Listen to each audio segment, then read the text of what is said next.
Point to point with MM Piku में आपका स्वागत है। मैं मधुमणि पिक्कू। आज हमारे साथ स्टूडियो में मौजूद हैं CSC e governance India limited के सीनियर वाइस प्रेसिडेंट और बिहार राज्य के प्रमुख संतोष तिवारी जी। संतोष जी, आपका स्वागत है हमारे स्टूडियो में। संतोष जी बिहार के रहने वाले हैं और CSC की कमान इन्होंने कुछ वर्षों पहले ली थी और उसके बाद लगातार CSC में काम कर रहे हैं। CSC कॉमन सर्विस सेंटर, जिसके बारे में करीब करीब सभी लोग जानते हैं। आज संतोष जी से हम लोग CSC के बारे में विस्तृत जानकारी लेंगे कि CSC क्या है। संतोष जी, आपके माध्यम से हम जानना चाहेंगे कि CSC क्या है और दर्शकों को बताएं कि CSC में किस तरीके के काम किए जाते हैं। देखिए मधु जी, CSC भारत सरकार के सूचना प्रौद्योगिकी विभाग के द्वारा बनाया हुआ एक कंपनी है जो कि CSC के माध्यम से जितने तरह के सर्विसेज दी जाती है उसका वो देख रेख किया जाता है, मॉनिटरिंग किया जाता है।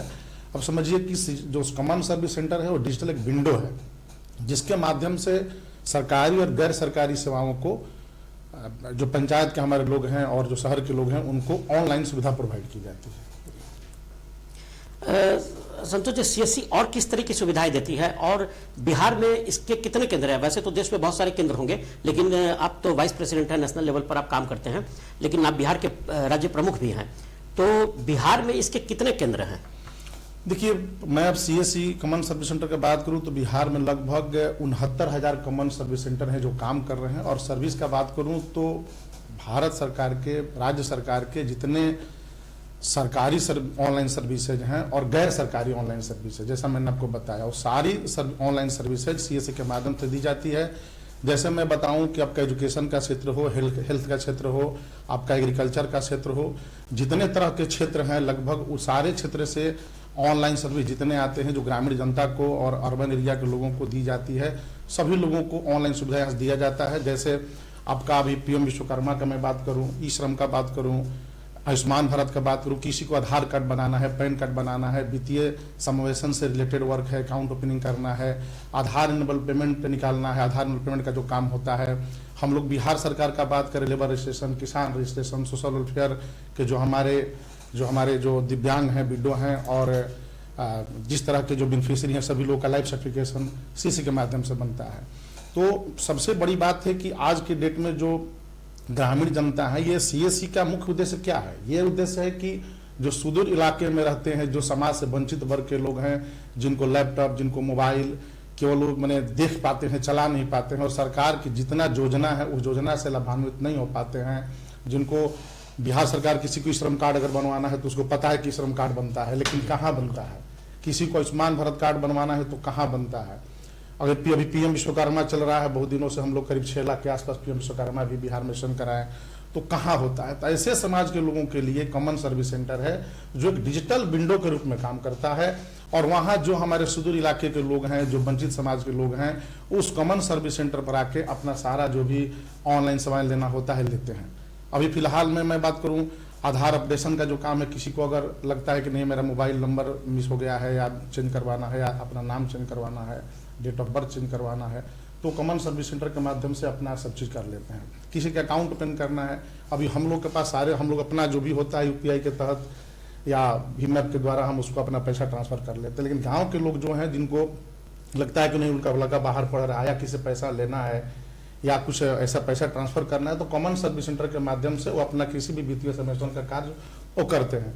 इसके साथ साथ मैं आपको बताना ये चाहूँगा मधु जी, एक CSC का बहुत बड़ा रोल है। अभी बिहार सरकार का एक योजना है जो सोशल वेलफेयर के माध्यम से दिया जाता है, जो उनका लाइफ सर्टिफिकेशन बनता है, जो विडो है, दिव्यांग है, जैसा मैं आपको बताया, अगर उनका पैसा जो निकालना होता है जो बिहार सरकार से मिलता है, उनका लाइफ सर्टिफिकेट होता है, वो अपने घर से कहीं बाहर निकलने में उनको दिक्कत होता है कि कैसे हम जाके अपना कहीं लाइफ सर्टिफिकेट करवाएं, तो हमारा कॉमन सर्विस उनके भीली जाके उनका लाइफ सर्टिफिकेशन काम कराता है। तो मैं आपको ये बताना चाह रहा हूँ, ये जो वृद्ध लोग हैं उनके घर पर जाकर ये सुविधा हमारे जो मैं बताना चाह रहा हूँ आपको कि जो हमारे कॉमन सर्विस सेंटर है ना, करीब 69,000, वो दो अपने पास दो लोगों को भी रखा हुआ है। जैसे बिजली बिल किसी को जमा करना होता है, किसी का आयुष्मान भारत कार्ड ही बनाना होता है। तो एक कॉमन सर्विस सेंटर तो सब पंचायत में है ही, इसके साथ रूरल के भी हर मैंने प्राइवेट सेंटर। ये जो 69,000 जो आपने बताया है कॉमन सर्विस सेंटर के बारे में, तो ये 69,000 सारे पंचायतों में है जी। ये जितने पंचायत हो सारे कवर हैं। इसके साथ साथ लगभग जो 40,000 हमारे गांव है ना, वहां भी लगभग है, और जो अर्बन एरिया है वहां भी लगभग सब वार्ड में पाए जाते हैं। अभी मैं आपको और एक बताना चाहूंगा इसी के दौरान, जो हमारे पैक्स अभी हैं, जो हमारे पोस्ट ऑफिस हैं, तो पैक्स के जो हमारे पैक्स के जो सेंटर पैक्स धारी जो है पैक्स चलाते हैं, उनको भी सीएससी में कन्वर्ट किया गया है, और वो भी हर पंचायत में अवस्थित है। उसमें भी लगभग 6,000 पैक्स का रजिस्ट्रेशन कर चुके हैं, लगभग 2200-2300 के आसपास एक्टिव पे जो काम कर रहे हैं। तो और पोस्ट ऑफिस में भी हमारे जितने पोस्ट ऑफिस वहाँ भी ऑपरेटर उन लोगों का है ऑपरेटर, वो भी वहाँ भी सीएससी आईडी लेकर काम करता है। तो मैं आपको ये बताना चाहूंगा कि कॉमन सर्विस सेंटर का जो रोल है, वो बुढ़िया माँ से पूछिए, बूढ़ा मैंने बाबा से पूछिए, जिनका पेंशन सर्टिफिकेट अगर बनाना होता है तो उनको कितना फायदा होता है। जी बिल्कुल, तो बिल्कुल सही बात है। उस तरह की मतलब हेल्प करती है कॉमन सर्विस सेंटर। जी, आपने आधार इनेबल पेमेंट सिस्टम की बात की कि आधार से जो इनरोल होकर पेमेंट किया जाता है, और गांवों में इसकी निश्चित तौर पर सुविधा होगी, क्योंकि ग्रामीण इलाकों में एटीएम थोड़ा मुश्किल होता है मिलना। शहरी इलाकों में तो कई जगह मिल भी जाते हैं, लेकिन ग्रामीण इलाकों में नहीं मिलते हैं। तो ये आधार इनेबल पेमेंट सिस्टम जो होता है, तो ये पूरी तरह से सिक्योर रहता है, इसमें कोई रिस्क तो नहीं होता है? मैं बता रहा हूँ, जो हमारे यहाँ कॉमन सर्विस सेंटर में जिस हम लोग यूज करते हैं, वो एनपीसीआई से पूरा मान्यता प्राप्त है, और हम लोग का सब बैंक से भी टाई अप है। उसको हम लोग डीजी पे बोलते हैं। तो आधार इनेबल पेमेंट जो होता है ना, जैसे जो बिहार सरकार का या किसी भी पेमेंट का जब वो लोग अपना निकालता है पेंशन, हमारे यहाँ करीब मैं बताऊं आपको कि 60 से 70 लाख जो हमारे ओल्ड पेंशनधारी हैं, दिव्यांग हैं, विडो हैं, जो 12 से आते हैं, जो मैं बताया आपको, उन लोग का पैसा निकालने के लिए उनको बैंक पे जाने की जरूरत नहीं पड़ेगी। हमारे कॉमन सर्विस सेंटर में आएंगे और अपना पैसा निकाल लेंगे। तो एकदम बहुत ही सेफ और सुरक्षित है। कभी ऐसा भी होता है कि किसी का फंस गया फिंगर, तो फिर उसको हम लोग उसको मतलब म्यूनिसिपल अगर काम नहीं किया तो फिर उसको वाटर वगैरह से साफ करके फिर हम लोग उसको करते हैं। तो लगभग 60-70 लाख जो लोग हैं पर ईयर अपना लाइफ सर्टिफिकेट भी करवाते हैं, और अपना जो सोशल वेलफेयर की तरह उन लोगों का जो मिलता है जो राशि पेंशन वो भी लेते हैं, और पैसा अपना जनरल भी निकासी करते रहते हैं। तो एक बहुत बड़ा मतलब रोल है इसी का। बहुत बड़ी बात है। अगर आधार से पेमेंट ग्रामीण इलाकों के महिलाओं को, पुरुषों को, बुजुर्ग लोगों को अगर आधार कार्ड के थ्रू जो पेमेंट मिलता है, वो सीएससी सेंटर पर जाकर के, किसी भी सीएससी सेंटर पर जाकर आधार कार्ड के थ्रू अपना पेमेंट वो निकाल सकते हैं, और ये पूरी तरह से सुरक्षित है। संतोष जी, डिजिटल इंडिया को सीएससी का एक प्रमुख पार्ट माना जाता है कि सीएससी डिजिटल इंडिया का पिलर है। क्या कुछ कहना चाहेंगे इसके बारे में? देखिए, डिजिटल इंडिया जो है, डिजिटल इंडिया का रियल में सीएससी एक पिलर है। मैं कुछ दिन पहले का बात करूं, जब हम लोग बोलते थे कि मेरा बटुआ मेरा मोबाइल, तो उस समय ऐसा चला था कि लोगों को, मैक्सिमम लोगों को कैशलेस किया जाए। तो कैशलेस किया कैसे जाए? करोड़ों लोग हैं, उनके पास मोबाइल तो है लेकिन ऐप का ज्ञान नहीं है, या कैसे वित्तीय समावेशन का दिया जाए, उनको ज्ञान दिया जाए। इन सारी चीज़ों को देखते हुए सीएससी को एक रोल मिला। ऑल ओवर इंडिया के सीएससी ने करोड़ों लोगों को वीएलई के माध्यम से, मैं भी बहुत जगह कैंप में गया था, और हम लोग करोड़ों लोगों को वित्तीय समावेशन में जो अवेयरनेस उन लोगों का प्रोग्राम था कि how can transfer your amount to beneficiary, या कैसे अपना कैशलेस लेंगे, या कैसे अपना आप पैसा ट्रांसफर करेंगे किसी को, या कैसे रिसीव करेंगे। ये सारी चीज़ों को हम लोग बाखूबी वीएलई हमारे ग्रामीण जनता से लेकर सभी लोगों को बताया। और उसी का देन है मधुप जी कि आप किसी ठेला वाले को देखिए, कोई भी अगर सामान बेच रहे हैं, या राशन की दुकान पर देखिए या कहीं देखिए, तो लोग अपना QR कोड लिए हैं, यूपीआई लिए हैं, और उसके माध्यम से पैसा रिसीव करते हैं। तो एक डिजिटल इंडिया में सीएससी का बहुत बड़ा रोल रहा। दूसरा हम बोलते हैं स्किलिंग का बात। तो अभी कुछ दिन पहले आप सुनेंगे NDLM, PMG दिशा, दोनों सीएससी ही कराया। पूरे ऑल ओवर इंडिया में करोड़ों लोग को हम लोग हर घर साक्षर बनाने का यह संकल्प सीएससी लिया, और डिजिटल इंडिया का एक पिलर के रूप में सीएससी काम किया। और आज के डेट में कॉमन सर्विस सेंटर ने लोगों को वित्तीय समावेशन का हो या डिजिटल लिटरेसी का हो, इसमें बहुत बड़ा रोल अपना निभाया। मतलब एजुकेशन के क्षेत्र में भी सीएससी काम करता है। एजुकेशन में भी काम किया, और वित्तीय समावेशन जो मैं बोला कैशलेस, लोगों को आज एक ठेला वाले को कहाँ ज्ञान था कि हमको पैसा कैसे हमारे QR कोड से आएगा। बिल्कुल। तो हमारे जो वीएलई हैं उनका बहुत बड़ा रोल रहा। सरकार के माध्यम से हम लोग को दिया गया मैंडेट कि आप इस काम को करिए, और हम लोग किए, और हम लोग करोड़ों लोगों को डिजिटल साक्षर बनाए, वित्तीय समावेशन में डिजिटल साक्षर बनाए। इसके अलावा हम लोग डिजिटल लिटरेसी का भी जो काम किए, जैसे किसी को मोबाइल चलाना हो, कंप्यूटर चलाना हो, उसमें भी हम लोग डिजिटल साक्षर बनाए। तो इसमें सीएससी का बहुत बड़ा रोल रहा। इसके साथ मैं एक और चीज बताना चाहूंगा कि डिजिटल इंडिया में एक और सीएससी का रोल है कि रूरल एम्पावरमेंट की जो बात कही गई है। मैं बात करूंगा आज कॉमन सर्विस सेंटर का, तो आज के बैक में जाएंगे 7 साल पहले आप जाएंगे तो देखेंगे कि कॉमन सर्विस सेंटर 2 से 4 हजार ही मात्र था, आज करीब 70,000 है। और सारे जो बिजली हमारे हैं कम से कम 2-3 ऑपरेटर अपने पास रखते हैं डिफरेंट काम के लिए, तो लगभग 2 लाख से ऊपर नंबर गया है। तो उन लोगों का एम्पावर भी किया गया, स्वरोजगार भी लोगों को दिया गया। तो डिजिटल इंडिया में उन लोगों को लिटरेट करके आज सीएससी संचालक के रूप में, आत्मनिर्भर के रूप में वो काम कर रहे हैं। तो एक डिजिटल इंडिया का सपना सीएससी जरूर साकार किया है, हम कह सकते हैं। बिल्कुल बिल्कुल सही बात है। बिल्कुल जिस तरीके से भारत में जो कैशलेस ट्रांजैक्शन का बढ़ावा मिला है उसमें सीएससी का बड़ा रोल है। संतोष जी, अभी हाल फिलहालों में आयुष्मान भारत की चर्चा काफ़ी हो रही थी। आयुष्मान भारत के बारे में लोग लाइन लगा करके आयुष्मान कार्ड बनवाने के लिए बहुत परेशान थे। बाद में यह पता चला कि पहले कुछ सिलेक्टेड लोगों को वह बनाया जाता था, लेकिन बाद में यह मालूम चला कि राशन कार्डधारी को और कई लोगों को इसमें जोड़ा गया है। सीएससी के बारे में बताया गया, जो बिहार सरकार के अधिकारी और कई लोगों ने यह बताया कि काफ़ी अच्छा काम हुआ इसमें। तो इसके बारे में आप क्या बताना चाहेंगे? आयुष्मान में जो लोगों को जोड़ा गया है इतनी बड़ी संख्या में, जैसा कि मुझे सुनने में आया कि रिकॉर्ड कायम किया गया है आयुष्मान के मामले में, बिहार ने रिकॉर्ड कायम किया है, कैसे कर पाए? देखिए मधुप जी, ये तो बहुत ही बड़ा हमारे भेली का मेहनत का रिजल्ट है। और हमारा हेल्थ डिपार्टमेंट बिहार सरकार, भारत सरकार, नेशनल हेल्थ एजेंसी जो है और अपना एसएच है बिहार का, और हमारे वरीय अधिकारी भी बहुत सपोर्ट किए। उसी का नतीजा मैं आपको बताना चाहूँ कि अभी जो हम लोग राशन कार्ड धारी जितने हैं बिहार में, लगभग 9.5 करोड़ के आसपास होंगे, सभी लोगों का ये आयुष्मान भारत कार्ड बनाना है। पहले था कि इस तरह का प्रोविजन नहीं था, लेकिन अभी फिलहाल में लाया गया है।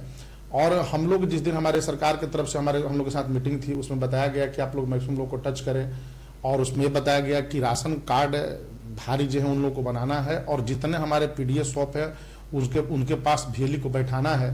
तो करीब 51-52 हजार पीडीएस शॉप है, और सभी जगह भेली को बैठाना एक चैलेंज था मेरे लिए, बट हम लोग इसको बाखूबी ढंग से निभाए। मैंने आपको बताया कि हमारे 70,000 कॉमन सर्विस सेंटर के पास, उनके पास ऑपरेटर्स भी होते हैं, तो सारे ऑपरेटर और भेली मिलके लगभग हमने मैक्सिमम पीडीएस शॉप को मैप किया।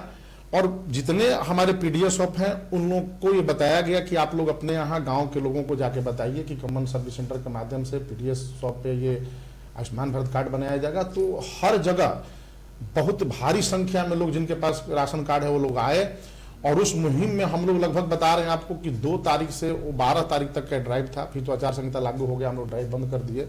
अभी जो कॉमन सर्विस सेंटर पर आ रहे हैं उन्हीं का बन रहा है। तो समझिए कि इसमें हम लोग लगभग पहले दिन से 2 तारीख से स्टार्ट किए, और हम लोग अब 12 तारीख तक मतलब करोड़ों बना दिए। और नेशनल हेल्थ एजेंसी का जो रिकॉर्ड था दिन का, वो बिहार उसको ब्रेक किया, और हम लोग एक एक दिन उसको आगे करते गए। 17 लाख, 15 लाख, 18 लाख तक हम लोग पर डे बनाए। और आज के डेट में मधुप जी समझिए कि 2 करोड़ लगभग 1 तारीख से अभी तक हम लोग 2 करोड़ क्रॉस कर गए आयुष्मान भारत कार्ड। सबसे खुशी की बात क्या है कि उस माँ से पूछिए, उस पत्नी से पूछिए जिसका बेटा या पति बीमार हो, उसके घर में उसको दवा कराने का पैसा नहीं हो, इलाज कराने का पैसा नहीं हो। और हम लोग तो जुड़े हैं ग्रामीण जनता के साथ, जुड़े हुए हैं। जो भेली बंधु हैं वो भी एक ग्रामीण जनता है और सेंटर भी चलाते हैं। तो ये देखने को मिलता है कि आज के डेट में जो 5 लाख रुपया आयुष्मान भारत कार्ड के द्वारा जो दिया जाता है उनके इलाज के लिए, तो ये बहुत बड़ा रोल मतलब है, माने ये भारत सरकार का कहा जाएगा, हेल्थ डिपार्टमेंट कहा जाएगा, बहुत बड़ा सपोर्ट है। और हम लोग लगभग माने अभी पिछले साल और अभी के मिला के लगभग हम 3 करोड़ क्रॉस कर गए हम लोग। ये तो बड़ा रिकॉर्ड आपका है बिहार में। 3 करोड़ हम लोग क्रॉस कर गए आयुष्मान भारत कार्ड। और हम लोग ऐसे लोगों को भी हेल्प करते हैं जिनका फोन आता है कि भाई हमको पता नहीं है कि आप लोग तो कार्ड बना के चले गए हैं। हम लोग कार्ड ही बनाना मेन काम है, बिल्कुल। उन लोग को पता नहीं चलता कि लोग कार्ड बनाते हैं तो ये लोग ही क्या हेल्प करते हैं, गाँव के लोग को उतना पता रहता नहीं है। तो फिर हमारे भेली हम लोग को फोन करते हैं, फिर हम लोग नेशनल एजेंसी के द्वारा कुछ इशू होता है तो उनको सपोर्ट करते हैं। तो हम लोग सपोर्ट भी करते हैं, लोग को जागरूक भी करते हैं। केवल हमारा ये काम नहीं है कि हम आयुष्मान भारत कार्ड बना दें, काम तो ये है, लेकिन रूरल चीज से हम लोग को रूरल से हम लोग बिलोंग किया हुआ भेली हम लोग का बिलोंग करता है, तो उन लोग को सपोर्ट भी करता है हर तरह से। कौन सा आयुष्मान भारत में हॉस्पिटल है जिसको मैप किया गया है उसको पता हो, बता देता है कि आप यहाँ चले जाइए, और जाकर उनको मैक्सिमम हेल्प करता है। तो आयुष्मान भारत हम लोग अभी बंद नहीं है। मैं लोगों को बताना चाहूंगा, आपके दर्शकों को बताना चाहूंगा कि 9.5 करोड़ आयुष्मान भारत कार्ड हमको बनाना है, और उसमें सीएससी संकल्पित है उस काम के लिए। और हम लोग बहुत माने जल्द कार्ड पूरा कंप्लीशन के मोड में जाएंगे। धीरे धीरे उन लोग को कार्ड भी दिया जाएगा, बांटा जाएगा, कार्ड दिया जाएगा, और कार्ड लेकर उसका जो नंबर है उसके अनुसार वो हॉस्पिटल में अपना जिसको इलाज कराना कराएगा। और बहुत ही बढ़िया चीज है, हम लोग इसके लिए संकल्पित हैं। बहुत बढ़िया है। आयुष्मान कार्ड का जो बनाने का प्रक्रिया चला है, इतने लोगों का बना, रिकॉर्ड लोगों का बना है, निश्चित तौर पर लोगों को काफी फायदा इससे मिलेगा। दवा सरकार देती है, दुआ आप लोगों को मिलता है। बहुत बढ़िया। जैसा पूरे देश में सीएससी काम करती है, जी जी। बिहार में सीएससी की क्या स्थिति है? क्योंकि आप बिहार, आप ऐसे तो आप vice president, senior vice president है नेशनल लेवल पर, लेकिन आपको बिहार का भी कमान मिला हुआ है, तो बिहार में एक्चुअल में क्या स्थिति है सीएससी की? देखिए, मैं बिहार का स्टेटेड हूँ, बिहार में देखता हूँ, बाकी हमारे एमडी सर का मार्गदर्शन रहता है, और हमारे एमडी सर हैं रिस्पेक्टेड संजय कुमार राकेश सर हैं, और उन्हीं के मार्गदर्शन में हम लोग काम करते हैं। और बिहार की आज स्थिति यह है कि बिहार में ऐसा एक भी डिपार्टमेंट छूता नहीं है जिसका काम हम लोग नहीं करते हैं। वो लेबर रजिस्ट्रेशन की बात है, किसान रजिस्ट्रेशन का बात हो, बिजली बिल जमा करने का बात हो, जैसा मैं बताया कि सोशल वेलफेयर में जो बेनिफिशियरी है वो विडो, दिव्यांग हो, ओल्ड पेंशनधारी हो, या हमारा जो आपका जितने तरह के जो काम है सारे हम लोग करते हैं। और बिहार सरकार का भी सपोर्ट रहता है, जो भी नए नए स्कीम आते हैं जिसको लगता है कि हमको लोगों के बीच पहुंचाना है, वंचित समाज के बीच जो लोग हैं उनको उनके पास ऑनलाइन रजिस्ट्रेशन कराना है, तो हम लोग करते हैं उस काम को। तो बिहार का सपोर्ट भी है, और हम लोग मैक्सिमम डिपार्टमेंट में काम भी करते हैं। सीएससी का काम जो ऑनलाइन सर्विसेज है उसको लोगों के बीच पहुंचाना है, कैसे आप उस फैसिलिटी को अवेल कर सके, आपको मैंने कैसे उससे हम लोग आपको फैसिलिटी दिला सके। तो हम बिहार सरकार का बहुत बड़ा सपोर्ट है और मिलता भी है, और हम लोग काम भी कर रहे हैं। और जितने तरह के सरकार की, बिहार सरकार की योजनाएं हैं ऑनलाइन जो लोगों को सुविधा दी जा सकती है, उसके लिए संकल्पित हम लोग हैं, काम कर रहे हैं। संतोष जी, जहाँ तक हम समझ पा रहे हैं, जितने सर्विसेज आप लोग प्रोवाइड करते हैं, जितना सर्विसेज आप दे रहे हैं, तो गांव के लोगों को, ग्रामीण लोगों को, या शहरी लोग, शहर में रहने वाले लोगों को भी, जो ब्लॉक के चक्कर लगाते थे बहुत सारे कामों के लिए, कहीं भी जाना हो, किसी भी सर्विस के लिए, तो उन्हें ब्लॉक जाना पड़ता था या डिस्ट्रिक्ट में कलेक्ट्रेट वगैरह में जाना पड़ता था काम कराने के लिए, तो उन लोगों को आपके सेंटर पर ये सारी सुविधा मिल जाती है, तो उनको काफी राहत मिलता होगा इससे। देखिए, जब सीएससी की परिकल्पना की गई थी ना, तो उन लोग के वही माइंडसेट से की गई थी। मैं आपको शुरू में ही बताया कि सीएससी एक डिजिटल विंडो है जिसके माध्यम से सरकारी और गैर सरकारी सेवाओं को दी जाती है। तो जितने तरह के सर्विस हैं, जैसे किसी को मान लीजिए अपना गाड़ी का इंश्योरेंस करना है, किसी को रेलवे का टिकट काटना है, किसी को पासपोर्ट बनाना है, किसी को अपना फिंगर पैसा निकालना है, किसी को रेलवे का टिकट काटना है, और जितने तरह के स्कीम्स हैं, आपको मैं बताया, पीएम विश्वकर्मा हो, आयुष्मान भारत हो, ई श्रम हो, या और बिहार सरकार को जितना आपको सर्विस बताया, ये सब दैनिक सर्विस में आज के डेट में हो गए हैं। किसी को रेलवे का टिकट काटना है, उसको पता नहीं है कि हम कैसे मोबाइल से रेलवे का टिकट काटें। किसी को अगर लग रहा है कि हमको अपना गाड़ी का इंश्योरेंस कराना, गांव में गाड़ी बाइक पड़े हुए हैं, हम लोग जाते हैं, तो हम लोग का भी जो गांव में गाड़ी है, बाइक वगैरह देखते हैं, तो उसको कहीं ले जाने के चलते गार्जियन लोग छोड़े हुए हैं, तो चलो बाद में कराएंगे। तो जितने तरह के दैनिक कार्यक्रम से रिलेटेड काम है ना, वो सारा काम कॉमन सर्विस सेंटर में हो जाता है। पहले क्या था कि आप जो बात की है, तो पहले इसी परिकल्पना के साथ सीएससी का निर्माण भी हुआ, सीएससी स्कीम को लाया गया, और हम लोग लगभग बिहार के जितने पंचायत है सभी जगह कॉमन सर्विस सेंटर है। और उसके लिए ही बनाया गया है कि जो गांव के लोग हैं उनको कहीं अर्बन एरिया में जाना नहीं पड़े, कहीं उनको ब्लॉक का चक्कर नहीं काटना पड़े। यहाँ तक कि बिहार सरकार का मैं बताना भूल गया आपको, जातीय आवासीय भी मेरे यहाँ से बनता है, उसके लिए मैक्सिमम लोग आते हैं कॉमन सर्विस सेंटर पर अप्लाई करते हैं, फ्री ऑफ कॉस्ट बनता है वहाँ। बिल्कुल वही बात हमने किया कि कलेक्ट्रेट और ब्लॉक में जाने का तो कहीं मतलब जाने की जरूरत नहीं है, हर पंचायत में कहीं नेट की कमी भी है तो वहाँ भी लोग अरेंज कर रहा है। और हम लोग का जो मार्गदर्शन मिलता है हमारे एमडी सर से जो मिलता है, वो एक है कि हर पंचायत में कॉमन सर्विस सेंटर हो। अभी हम लोग क्या करने वाले हैं कि बीमा केंद्र भी खोलने वाले हैं जी। मैं आपको बता दूं, अभी हम लोग पायलट के रूप में 20-25 सेंटर खोलेंगे। बीमा केंद्र में क्या बीमा केंद्र बता रहे हैं क्या होगा। जैसे हमारे यहाँ LIC भी टाई अप है, कुछ स्कीम हमारे यहाँ LIC का भी खुलता है, और हमारे यहाँ टाटा EI प्राइवेट कंपनी, वहाँ का भी हम लोग ये लाइफ इंश्योरेंस करते हैं। और जितने कंपनियां आप देखते हैं जो लाइफ GI का काम करती हैं, उनका भी हमारे यहाँ टाई अप है। तो किसी को गाड़ी का इंश्योरेंस कराना हो या किसी को अपना इंश्योरेंस कराना हो, लाइफ इंश्योरेंस कराना हो, तो बीमा केंद्र में जाएंगे, और बीमा कॉमन सर्विस सेंटर कम बीमा केंद्र हो जाएगा। जितना काम हो रहा है वो तो ऑनलाइन सेवा हो गई होगी, उसके साथ उसको ऐसा ब्रांडिंग हम लोग कर रहे हैं कि लोगों को बहुत मैंने दूर से दिख जाए, पता चले कि नहीं बीमा केंद्र है यहाँ, और हम यहाँ अपना इंश्योरेंस सारा कर सकते हैं, गाड़ी का भी करा, किसी भी कंपनी का बीमा वहां पर। हाँ, हमारे यहाँ किसी कंपनी का बीमा हो, जितना आप कंपनी का नाम सुन रहे हैं, रिलायंस हो, चोलामंडलम हो, SDFC हो, बजाज हो, SBI हो, गो डिजिट हो, जितना कंपनी का नाम सुनते हैं, GI का सबका हो जाएगा। और LI में लाइफ इंश्योरेंस मेरे साथ जुड़ा हुआ है, LIC जुड़ा हुआ है मेरे साथ लाइफ इंश्योरेंस के लिए, टाटा EI मेरे साथ जुड़ा हुआ है। तो कुछ ऐसे भी कंपनी जुड़े हुए मेरे साथ।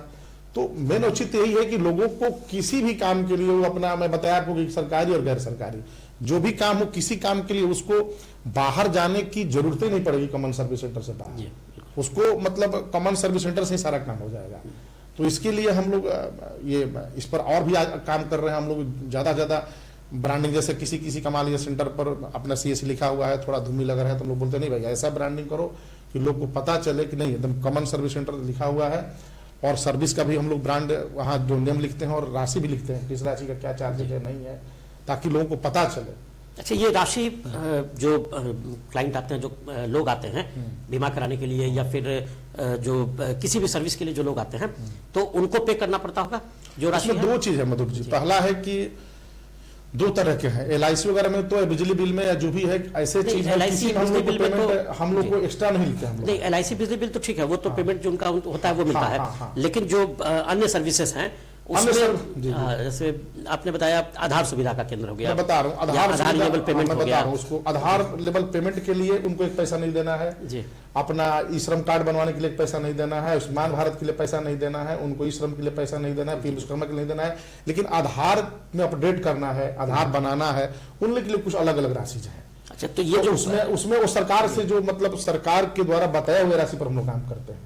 उसमें अपना से कोई राशि ऐसा नहीं है कि हम लोग इसको, जो संचालक होते हैं उनको उसमें सरकार से कमीशन मिल जाता है। हाँ, सरकार से कमीशन मिल जाता है, कमीशन बेस्ड भी हमारे काम करते हैं। और एक एक बिजली बहुत अच्छा अमाउंट कमाते हैं, उसमें कुछ कहना ही नहीं है। जी जी जी, बहुत बढ़िया। रोजगार की अगर बात करें तो युवाओं के लिए अभी हमारे बहुत सारे युवा और महिला या जो फिर जो रोजगार खोज रहे हैं लोग, वो सारे लोग कभी हमारे कार्यक्रम को जो लोग देख रहे होंगे या फिर आपके यहाँ जो लोग काम कर रहे हैं, तो उनका क्या क्या स्कोप बन सकता है सीएससी में? देखिए, मैं पहले भी चर्चा किया आपको कि आज के 7-8 साल पहले 4000 से 5000 कॉमन सर्विस सेंटर थे। आज के डेट में करीब 70,000 कॉमन सर्विस सेंटर हैं और उनके यहाँ 2-3 ऑपरेटर भी है, जो मैंने बताया करीब लाखों में है। तो इसे दिखता है कि रूरल एम्पावरमेंट वो महिला के लिए हो या युवा के लिए हो, दोनों के लिए हम लोग कर रहे हैं।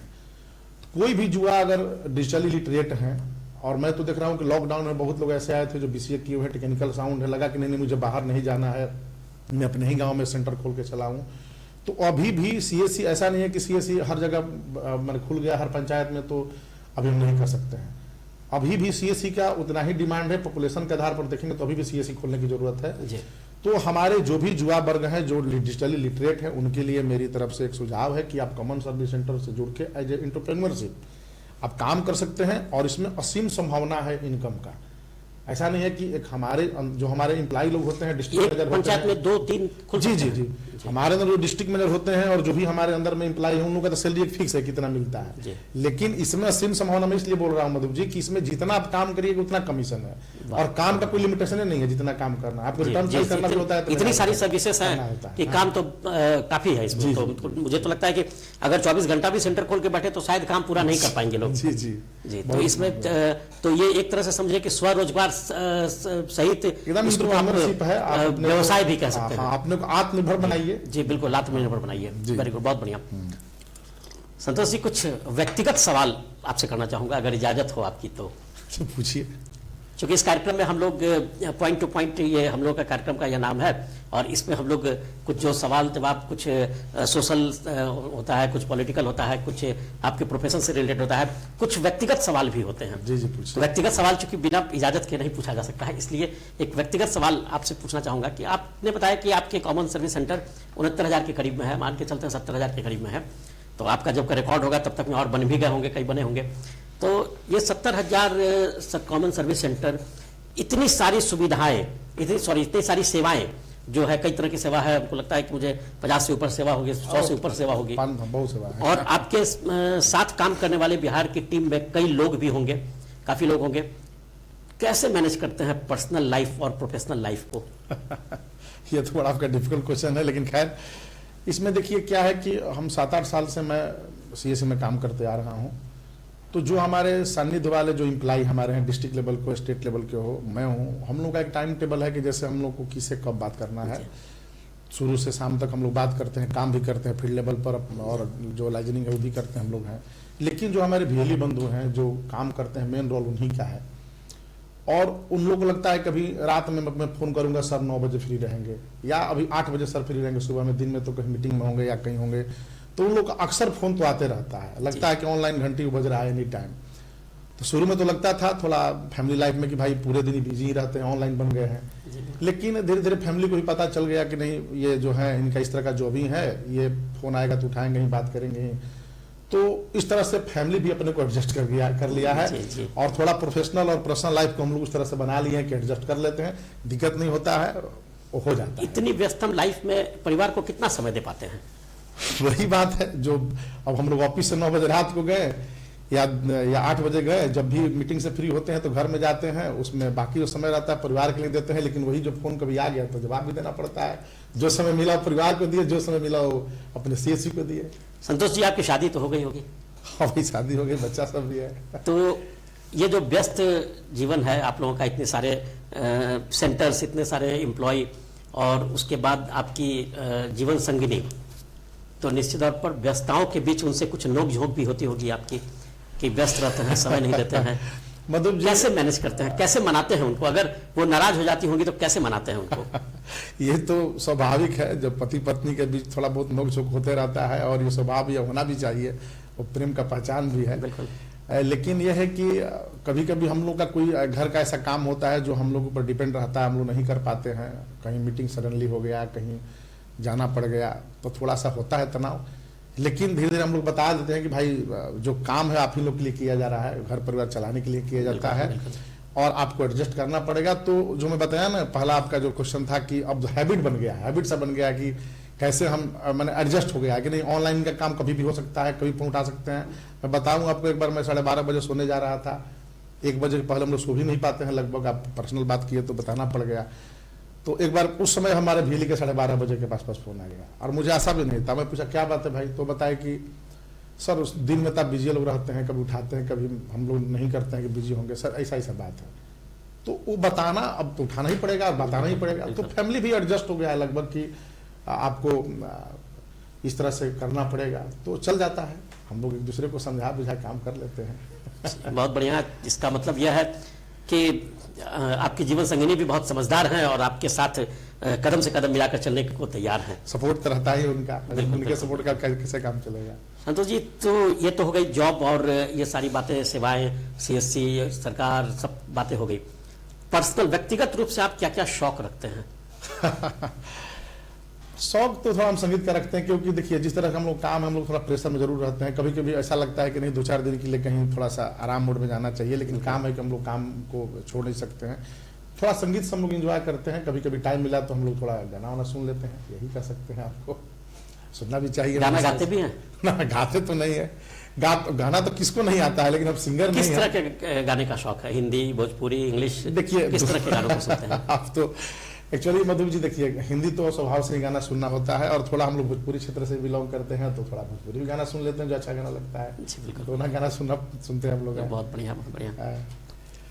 एक और सवाल है संतोष जी, नौकरी नहीं करते तो क्या करते हैं? देखिए ये बहुत बड़ा क्वेश्चन है। देखिए मैं आईटी फील्ड से बिलोंग कर रहा था, और आईटी फील्ड में मैं एक बहुत दिन काम भी किया। इसके बाद मैंने सरकार के प्रोजेक्ट पर काम किया, और आईटी फील्ड में काम करने के साथ साथ मुझे सामाजिक फील्ड से भी मैं जुड़ गया। तो मेरा शुरू से थोड़ा सा सामाजिक सपोर्ट करने का शुरू से ही मन था, क्योंकि मैं मेरे समय के बहुत लोग आउट ऑफ इंडिया चले गए जो हमारे साथ लोग टेक्निकल फील्ड में थे। तो मैं थोड़ा सा स्वभाव से ही थोड़ा सामाजिक कार्यक्रम में लगा, और उसी से रिलेटेड मैं आज काम भी कर रहा हूँ। तो नहीं भी जॉब करता तो मैं किसी तरह से समाज सेवा में ही, मतलब अपना जो लोगों को कैसे हेल्प कर सके, इस पर मैं अपने को थोड़ा समर्पित करता। आखिरी सवाल है संतोष जी, आपने बहुत समय दिया है हमें। एक आखिरी सवाल, जिस तरीके का आप लोगों का काम है, डिजिटल ऑनलाइन काम है, तो एक तरह से आप लोगों को हम लोग डिजिटल क्रांति का योद्धा भी कह सकते हैं, क्योंकि जो भी काम हो रहा है, डिजिटल ऑनलाइन का काम हो रहा है, वो आपके ही माध्यम से होता है। कई बार प्रधानमंत्री जी भी अपने मंचों से आप सीएससी के बारे में चर्चा कर चुके हैं, ऑनलाइन काम, डिजिटल क्रांति के बारे में बता चुके हैं। तो आप वर्तमान समय के युवाओं को क्या संदेश देना चाहेंगे? देखिए मेरा इसमें विजन ये है, और मैं उन लोगों को ये कहना चाहूँगा कि सीएससी में जिस संस्था में उसके पॉइंट व्यू से ही बोल रहा हूँ, और ऐसे भी मैं बोलना चाहूँगा। जो 2 ही तरह के दो ही तरह का विचार होता है। पहला होता है कहीं रोजगार पाना, और लोगों का आज है सरकारी नौकरी पर मैक्सिमम ध्यान जाता है कि सरकारी नौकरी करें, लेकिन इतना सरकारी नौकरी हम लोग कहाँ से लाएंगे और कैसे कर पाएंगे, ये भी संभव नहीं है। तो मैं जिस सिस्टम से हूँ और मुझे लगता है कि जिसके पास जो स्किल हो, जिस फील्ड से हो, उसको आत्मनिर्भर की तरह काम करना चाहिए, आत्मनिर्भर के रूप में काम करना चाहिए। और सीएससी में भी वो आत्मनिर्भर के रूप में काम कर सकता है।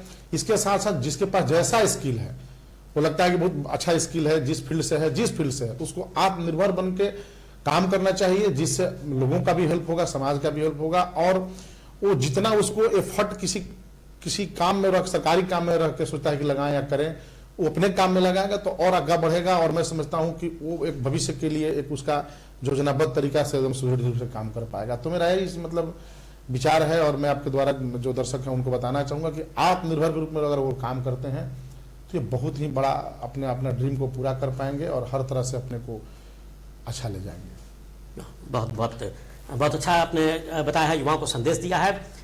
तो आज पॉइंट टू पॉइंट विद एमएम पिक्कू में हमारे साथ मौजूद हैं संतोष तिवारी जी, जो सीनियर वाइस प्रेसिडेंट हैं सीएससी के और बिहार के राज्य प्रमुख भी हैं। तिवारी जी, आपने बहुत बहुमूल्य समय अपना दिया, इसके लिए आपका बहुत बहुत धन्यवाद। बहुत बहुत धन्यवाद मधुप जी, आपने चैनल में सीएससी के तरफ से मुझे इन्वाइट किया, बहुत बहुत धन्यवाद। तो ये पॉइंट टू पॉइंट में हम लोगों ने आज सीएससी के राज्य प्रमुख सीनियर वाइस प्रेसिडेंट संतोष तिवारी जी से आज मुलाकात की है।